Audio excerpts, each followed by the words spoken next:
आता एक breaking news पाहूया। पैठणमध्ये नवनीत राणा यांनी वादग्रस्त वक्तव्य केलंय। काँग्रेसला मत म्हणजे पाकिस्तानला मत असं नवनीत राणांनी म्हटलंय। राहुल गांधींना पाकिस्तानमधून लव्ह लेटर येतात असंही नवनीत राणा यांनी म्हटलं। रावसाहेब दानवेंच्या प्रचार रॅलीत नवनीत राणां काँग्रेस आणि राहुल गांधी यांच्याबद्दल वादग्रस्त वक्तव्य केलं।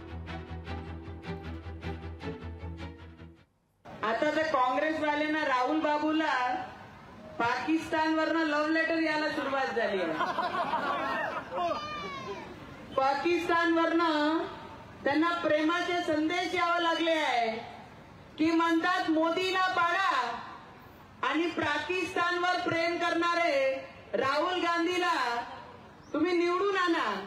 अरे मी आपल्या लोकांना विचारते, जे हिंदुस्थानचे प्रत्येक गोरगरिबांना प्रेम करते, या देशामध्ये राहणाऱ्या शेतकरी शेतमजदूरांसोबत प्रेम करते, बेरोजगारांच्या भविष्यासाठी रोजगार आणण्याचा प्रयत्न करते, पूर्ण देशाला 10वी स्तरावरनं 5व्या स्तरावर आणलं आणि 5व्या स्तरावरनं 3ऱ्या स्तरावर आणण्याचे जे प्रयत्न करते, असे मोदीजींना आपण मतदान करणार आहे की पाकिस्तानवर प्रेम करणारे काँग्रेसला आपण मतदान करणार आहे? सांगा।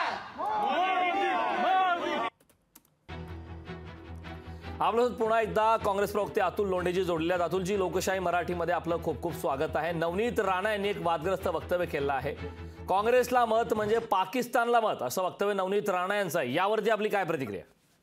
नाही, आता 2019 मध्ये काँग्रेसच्या पाठिंब्यावर नवनीत राणा निवडून आल्या होत्या, तर काय पाकिस्तानात जाऊन असल्या होत्या का त्या? ते काहीतरी निवडणुकीमध्ये त्यांनी 10 वर्ष काय केलं हे सांगण्यासारखं काहीही नाही। नवनीत राणा आता ह्या भाजपसोबत गेलेले आहे, काय उत्तर देतील आणि ते काय सांगतील? काय केलं देशासाठी? बेरोजगारी वाढवली, महिला असुरक्षित केल्या, मास रेपिस्टच्या पाठीशी देशाचे प्रधानमंत्री उभे राहतात।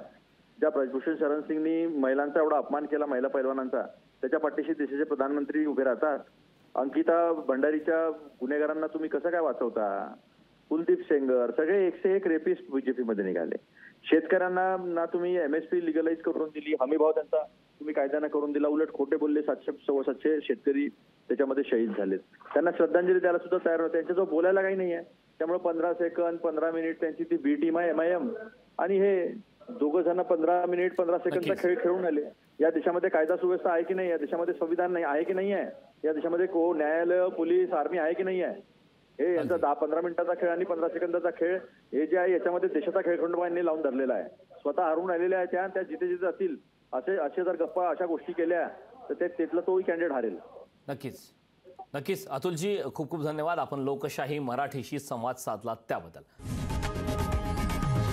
लोकशाही मराठी ऐका, पहा, जागरूक रहा।